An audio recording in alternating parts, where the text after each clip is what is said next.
मुझे तरफा आयल मेहमानन के, प्यारन उस्तादन के, प्यारन शागिर्दन के अस्सलाम वालेकुम। साथियों, जीत आज सकाफत जो ॾियारो मल्हाए रहिया आहियूं, उन सकाफत ॾियारे ते मुझे तरफा सभिनी के दिल जे गहराइयों सां भलीकार ऐं सकाफत ॾियारे जो लख लख वाधायूं। साथियों, अॼु जी मुंहिंजी तकरीर जो उनवान आहे मुंहिंजी प्यारी धरती सिंध। सिंध जंहिंखे सिंधु मातरी जे नाले सां सुञातो वेंदो आहे, सिंध जंहिंजी तहज़ीब खे सिंधु सभ्यता जे नाले सां यादि कयो वेंदो आहे। अगरि 5000 साल पोइ ॾिसां थी, सिंध में तिजारत जी आला मिसाल नज़र अची रही आहे। सॼी दुनिया जा माण्हू आलिम थियण जे लाइ सिंध जे शहर ठटे जी तरफ़ फिकूं वधाए रहिया आहिनि। दुनिया जा वॾा वॾा ताजिर सिंध जी तरफ़ रवाना थी रहिया आहिनि, सिंध जी तरफ़ रवाना थी रहिया आहिनि।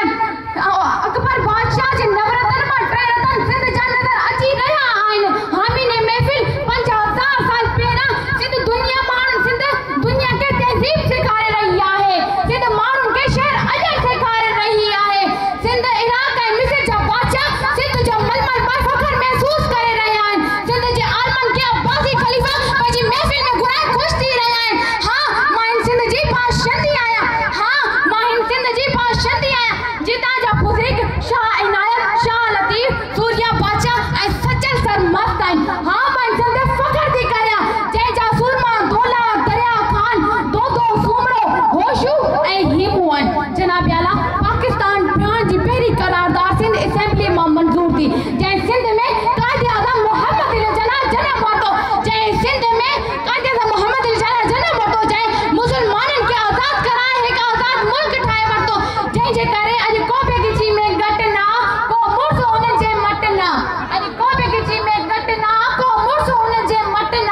छा नाला हुआ, छा नीअ हुआ, हो मुड़ुस हुआ या शीअं हुआ, जेके नेंगर जा नींगर लाए विया, गज गोड़ करे घर माए विया। बस मूंखे अहिड़ा मुड़ुस वणा जेके प्यारो पाकिस्तान ठाहे विया, जेके प्यारो पाकिस्तान ठाहे विया। जनाबे सदर, हाणे मूं नज़रूं सिंध, हाणे मूं नज़रूं तारीख़ मूं हटायूं, हाणे मुंहिंजूं नज़रूं पाकिस्तान जे ॿिए सूबे सिंध ते आहे, जंहिं सिंध खे सिकंदर आज़म जे मोहकनि चई सिंधु देश चई पार करणु नामुमकिन करार ॾिनो।